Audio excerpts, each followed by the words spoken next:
Hello, hi guys! Magandang hapon sa inyong lahat. This is Chirurgas from Masagari Channel, a faith healer, also a tarot reader. So ngayong hapon na to, tingnan natin nagsabihin sa iyo ng ating mga gabay. So this is a weekly gabay for the month of December 25 hanggang December 31 for this sign of Aries. So Aries, welcome to my channel. Ano kayang messages, advices, at spirit guides ang ating masasaga for today's video? Kanino kayang energy or kaganapan sa buhay ng mga Aries signs ang ating mahagilap? So guys, this reading is a general reading lamang, hindi lahat makaka-resonate.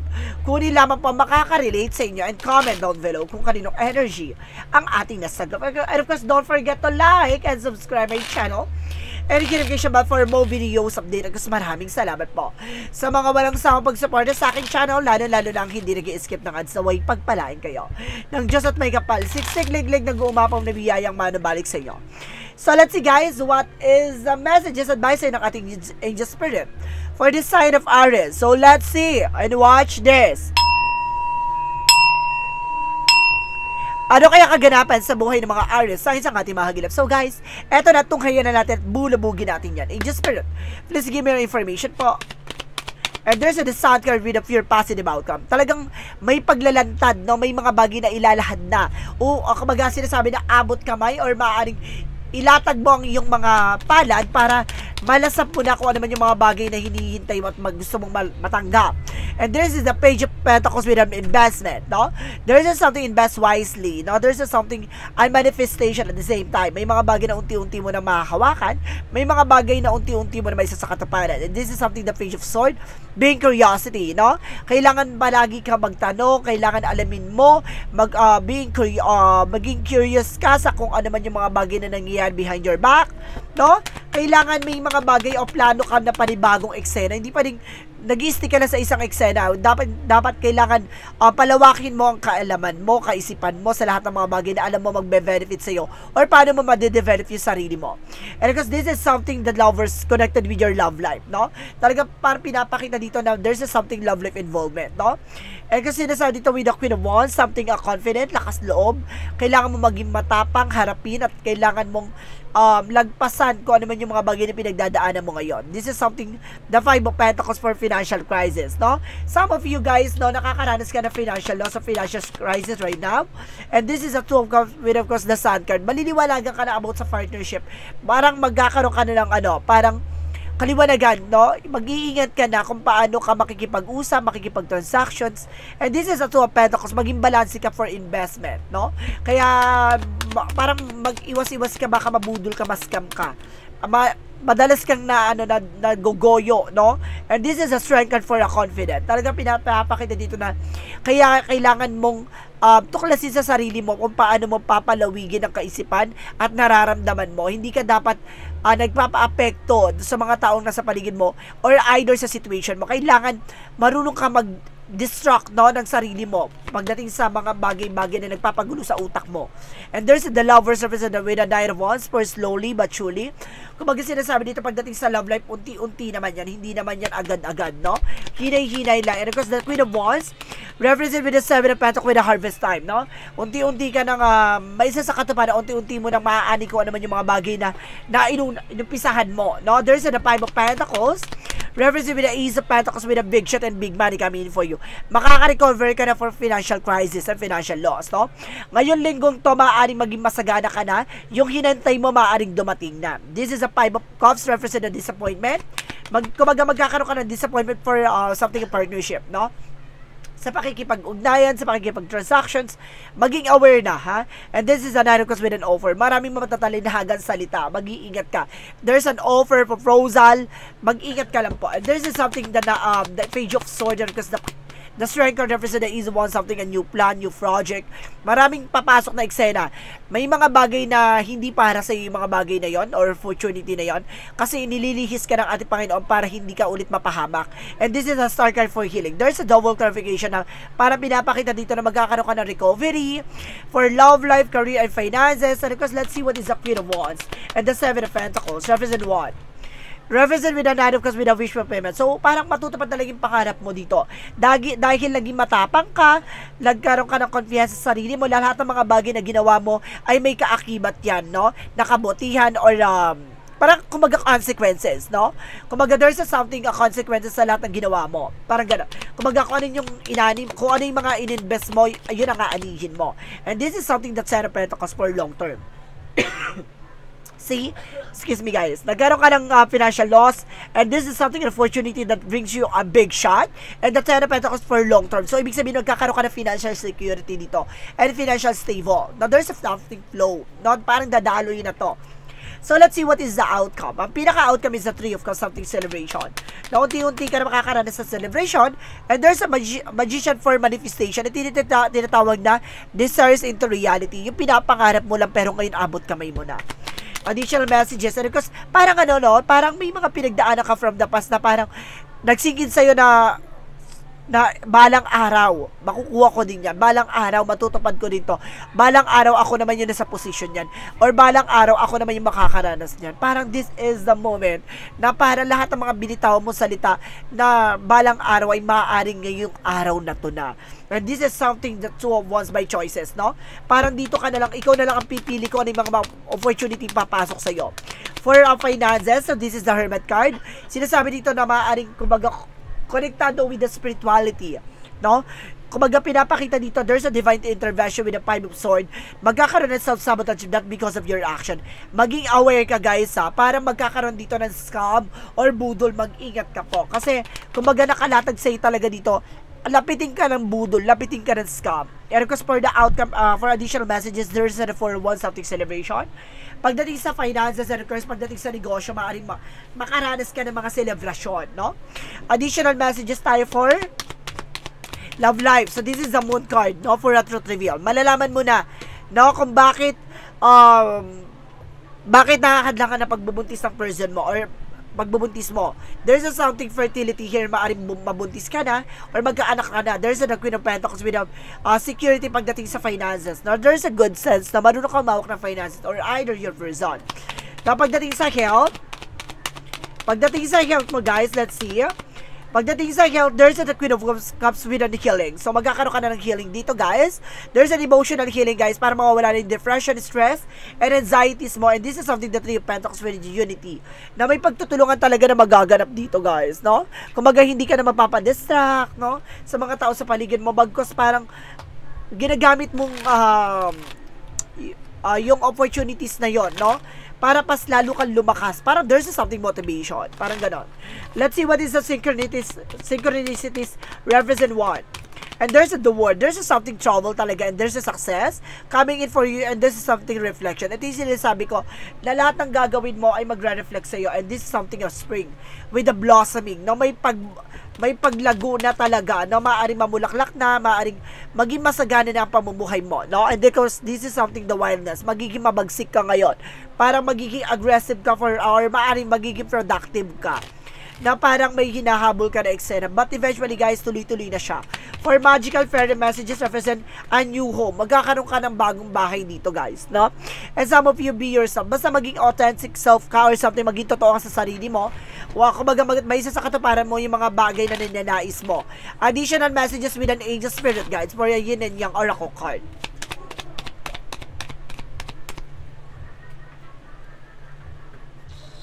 For yin and yang oracle card represent what? And there's a shadow side with a moon card, no?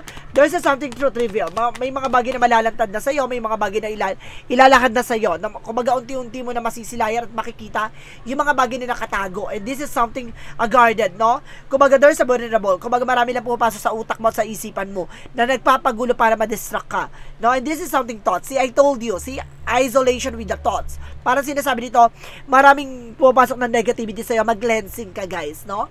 Mag-cleansing ka para pakawalan mo yung negatibo sa utak mo. So, let's see what is the romance angels. Represent finances, no? Malaking factor ang finances ngayon sa buhay mo. And this is something divine masculine. No? Mayroon dito lalaki, no? Na maaaring magpatibok sa pihikang puso mo. Or either ikaw tong lalaki na to na maaaring kumbaga nakakonektado sa divine timing, no? Maaring kumbaga mayroon ditong parehas kayong lalaki or there's something bisexual here or either there's something a masculine energy with a female na maaring kumbaga bisexual ka na maaring may pagka-masculine ka, tomboy, ganon. And this is something sa soulmate. See, I told you, there's a something soulmate connection here. Now, there's an everlasting promises na maaring ikasal or maaring magkaroon kayo ng kumbaga pagsasama or live-in partner or either marriage.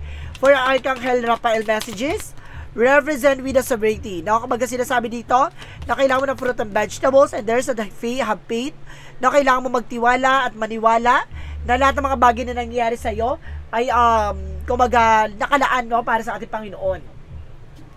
For Archangel Raphael Archangel Michael messages, and there's a believe and trust. No, kailangan mo magtiwala, maniwala na lahat ng mga bagay na to dahil sa ayon sa kalooban ng Diyos. And this is something I told you. Lean on God and the angels support. See, ang ating Panginoon at ating mga gabay sinusuportahan ka. No, ano man yung mga bagay na ginagawa mo. For additional messages with an angel spirit for the chakra. For the chakra, there's a grip. No, there's a something losses. No, kumbaga may mga bagay dito na parang may inaalis sa'yo. It's an opportunity and of course appreciate. No, kailangan kumbaga yung mga bagay na inaalis sa buhay mo, magpasalamat ka kasi yun yung mga taong makakasira sa pagtupad at pag-abot ng mga pangarap mo. And there's a passion or either there's a something instrument then. There's a passion na kumbaga sinasabi dito, gawin mo yung mga bagay na hilig mo, kagustuhan mo. Additional messages with an angel spirit. And there's a yoga. Now, there's a something exercise, no? Exercise is the key for being success or either sinasabi dito, yoga is the key for something emotional healing, no? Parang ma-release yung stress mo. And there's a freedom. Nakakalaya ka talaga sa lahat ng mga toxicity and negativities, no? May paglaya dito, guys.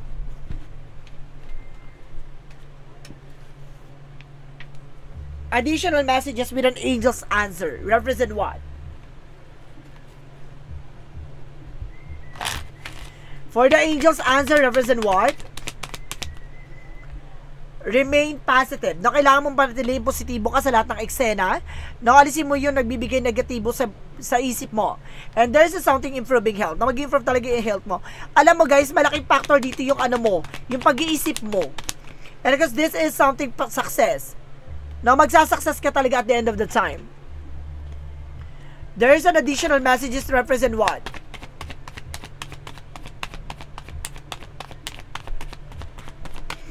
Represent with the strength. No, kailangan mo maging malakas, maging matibay, lakas ng loob, no, maging matapang. There's an infinite abundance. Na magkakaroon ka ng walang humpay na kasaganahan dito. And there's something teaching. There's a lesson talaga.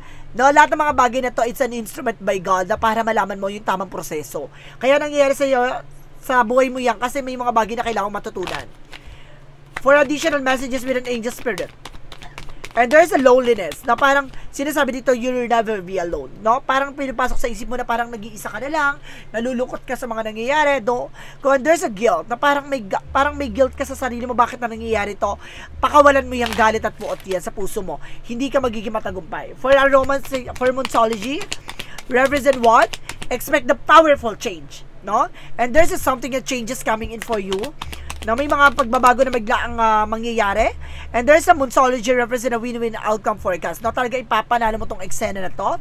And there's an adjustment are required, no? Kailangan mo mag-adjust, no, sa nangyayari sa buhay mo. Additional messages with an angel spirit. Additional messages with an angel spirit. Represent and healing. No, magkakaroon ka ng healing dito, no? Sa lahat ng aspeto, guys, there's an healing and recovery. Oh my God, malaking factor ang health issues, but just sa health issues mo, magkakaroon ka ng healing. For the energy, represent what? Door to the romance. Bukas ang pintuan para sa kagalingan at bukas ang pintuan para sa pagmamahal. There's a romance. And there's a first chakra Archangel Michael for protections. Diba? Kumbaga, unti-unti ng pinoprotection at pinapangalagaan kung ano man yung mga bagay na meron ka. Diba? Huwag ka mag-alala. Kaya nilalayo ka sa mga tukso, sa mga bagay na makakapahamak sa'yo, yung mga taong ginagamit ka lang.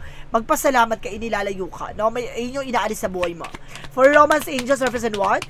Romantic feelings. No, there's a factor pagdating sa love life talaga. And this is something, express your love. Talaga papakita mo yung totoong pagmamahal nyo sa isa't isa. Additional messages with an angel spirit. And because this is something lost land, you've done this before. You've done this before. No, nangyari to sa nakaraang eksena mo or sa nakaraang relasyon mo or nakaraang buhay mo. No, parang there's something repeating lang. No, repeating cycle, repeating situation. And there's something all paths lead home. There's something authority and there's an intuition. Ikaw yung gagawa ng mga bagay na ikabubuti mo. There's something intuition na parang divine intervention, paalala sa'yo ng ating divine na kailangan mo mag-pay attention sa lahat na nangyayari sa paligid mo or even your dreams, no? Visions. For Jesus loving quote said,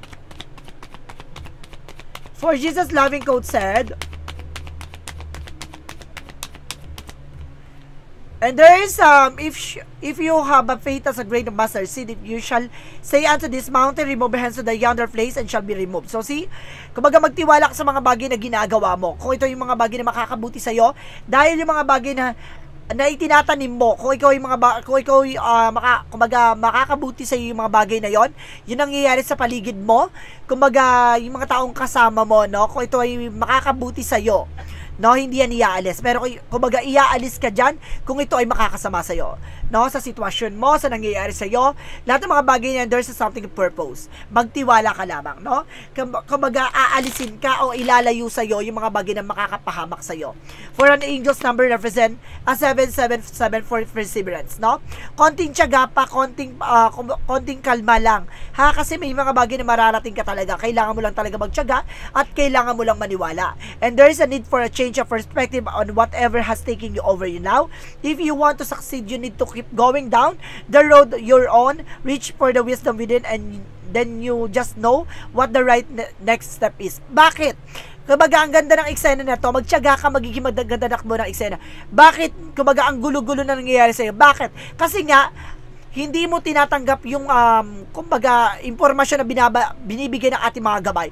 Naguguluhan ka, no? Mas nananaig yung takot at pangamba mo bago mo gawin yung isang eksena. Nagkakaroon ka ng doubt and fear. Yun yung kailangan labanan mo, no? Kailangan lakas loob, kumpiyansa, tapang mong harapin yung mga bagay na nangyayari sa'yo. Masakit man, no, na may mga bagay na iaalis sa'yo, lalo-lalo na kung ito ay mahalaga pa sa'yo, no? Ganun talaga, aalisin sa buhay mo yan kung ito ay mga bagay na nakasama, no, sa proseso mo para maging matagumpay ka. For a messages of life, represent application, no? Ina-apply lang sa'yo or kailangan mo i-apply sa sarili mo yung mga bagay na dapat mong matutunan. Today, I apply all that I have learned during my spiritual guest. I practice love is my daily life. I allow my inner light to lift my thoughts as I do so. The law of the universal love take root in my life. So see, kumbaga sinasabi dito, kumbaga lahat ng mga bagay na nangyayari sa iyo ay ayon sa kalooban na mangyayari sa buhay mo. Dahil may mga bagay lang talaga na kailangan mong pagdaanan kahit na mahirap, masakit, ay yung mga bagay na yun ay kailangan mong matutunan at kailangan mong maranasan. No? Kailangan mo lang magtiwala. So guys, this is a weekly gabay for the month of December 25 hanggang December 31 for the sign of. For the sign of Aries. So, Aries, maraming salamat for this wonderful reading. So, once again, this reading is a general reading lamang, hindi lahat makaka-resonate. Kunin lamang pa makaka-relate sa inyo and comment down below kung kaninong energy ang ating nasagap. And of course, don't forget to like and subscribe my channel and hit notification bell for more videos update. And of course, maraming salamat po sa mga walang sawang pag-support sa aking channel, lalo-lalo na ang hindi nag-i-skip ng ads, naway pagpalain kayo ng Diyos at may kapal, siksik, digdig, nag-uumapaw na biyayang manong balik sa inyo at maraming salamat and see you in the next video. Bye-bye and babush!